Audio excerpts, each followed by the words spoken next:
Lagos never sleeps. Not on Banana Island. Not where money breathes louder than people.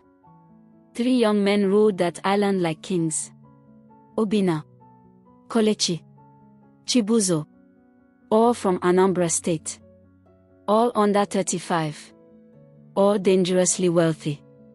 They drove cars that roared like lions. They wore watches that cost more than houses in Ajigona.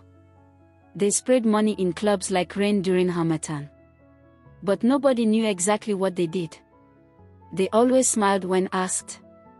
Oil and gas. Import and export. Crypto investments. Lies. The truth was buried deep. And Lagos was about to dig it up.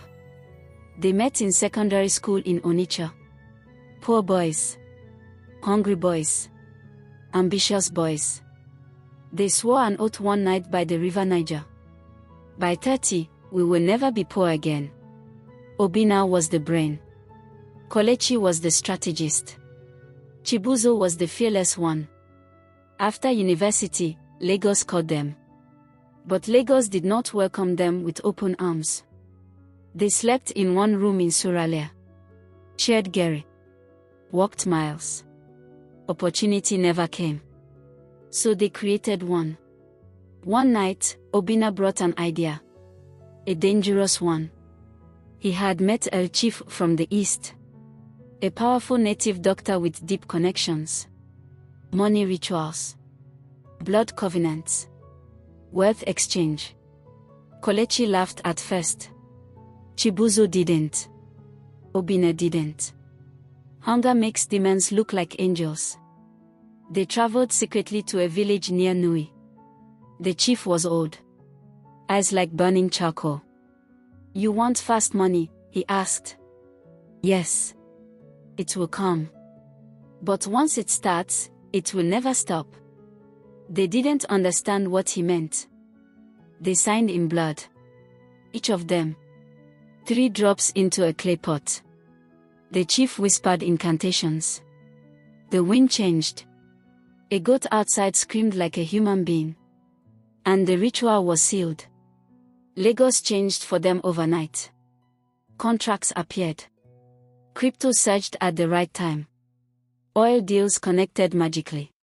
Foreign investors trusted them blindly. Within 3 years. Banana Island mansion. Private jet memberships. Political connections. Models. Influencers. Celebrities. They became known as the Eastern Billionaires. But the chief had said something. It will never stop. They thought he meant the money. He meant the cost.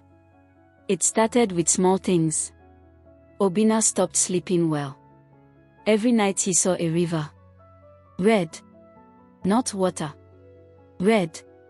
Someone always stood across the river, calling his name. Kelechi began hearing whispers whenever he was alone. If you stop, we collect. Chibuzo became aggressive. Violent. Restless. Then the first tragedy happened. Chibuzo's younger sister in Oka fell mysteriously sick. Doctors found nothing. She bled internally. No cause. She died in 3 days. At the burial, the chief appeared. Uninvited.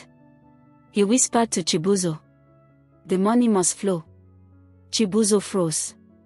That night, he confronted Obinna.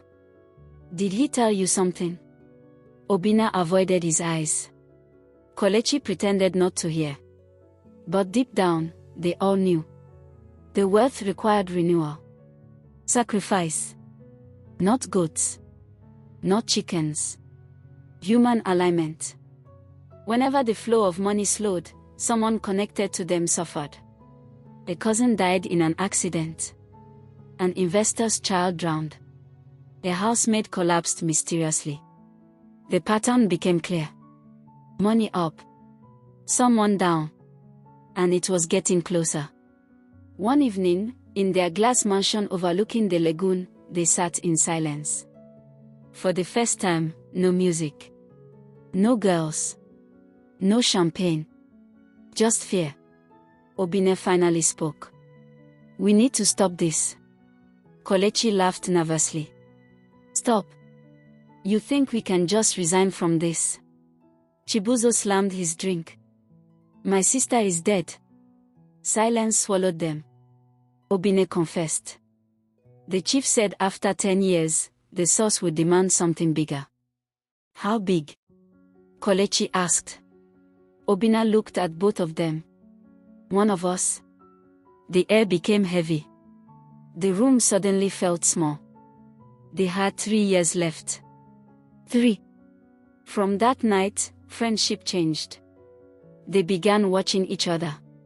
Suspicion replaced loyalty. Kelechi started moving money secretly to offshore accounts. Obinna began visiting pastors at night. Chibuzo returned to the village alone to confront the chief. The chief only smiled. You 3 entered together. You 3 must balance it. Chibuzo threatened him. The old man laughed. You cannot threaten what feeds you. Back in Lagos, strategy replaced brotherhood. Kelechi had a plan. If one of us disappears before the 10th year. Obinna understood immediately. You want to sacrifice one of us early. Chibuzo overheard that conversation. That was the night everything shattered. He realized something painful. Money had replaced their oath. They once swore to escape poverty together. Now they were calculating who would die. Paranoia consumed them. Bodyguards increased.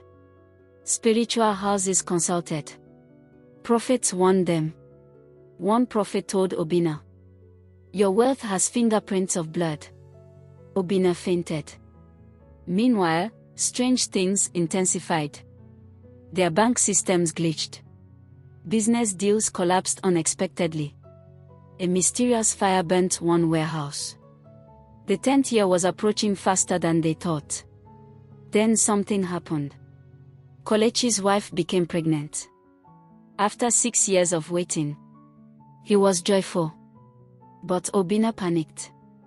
New life meant new leverage. The chief called that night. His number unknown. It is almost time. Kelechi began sleeping with a gun under his pillow. Chibuzo stopped answering calls. Obinna began fasting aggressively.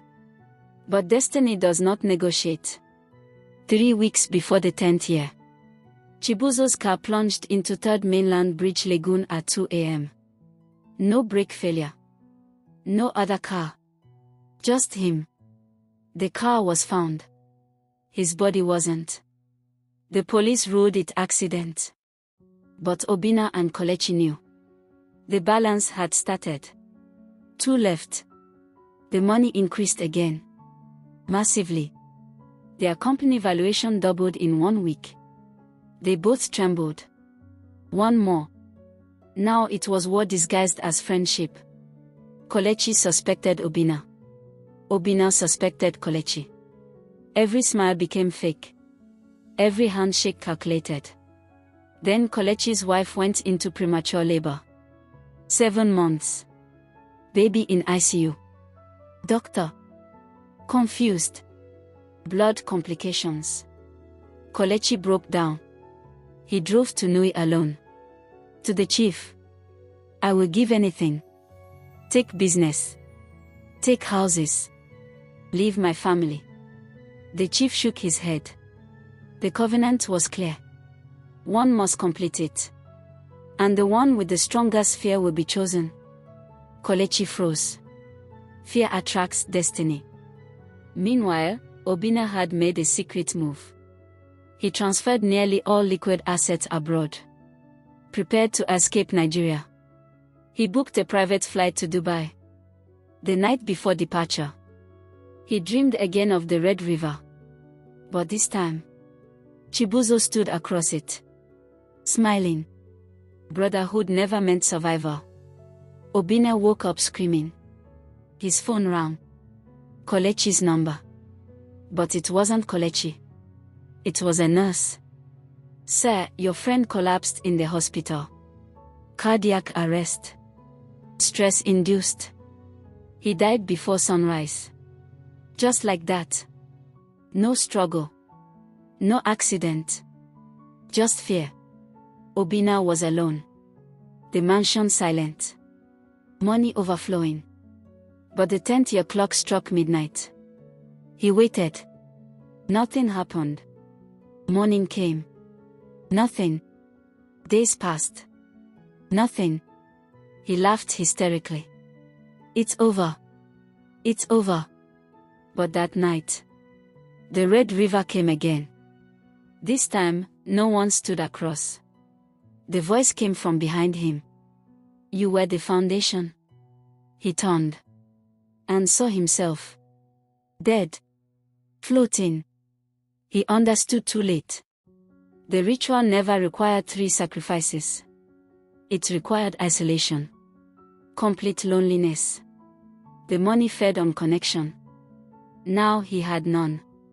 Within weeks, Obinna lost his mind. Talking to walls. Laughing alone. He wandered Banana Island barefoot one afternoon, shouting, "Take it back. Take everything back." The news called him mentally unstable. Investors withdrew. Accounts froze. Government investigations surfaced. Everything collapsed. By the end of the year, the mansion was seized. The company dissolved. The wealth evaporated like smoke. In a small psychiatric home in Yoba, a thin, broken man sits by a window, murmuring, "If we had stayed poor, if we had stayed brothers, will it not be better than this? Vanity upon vanity, everything gone."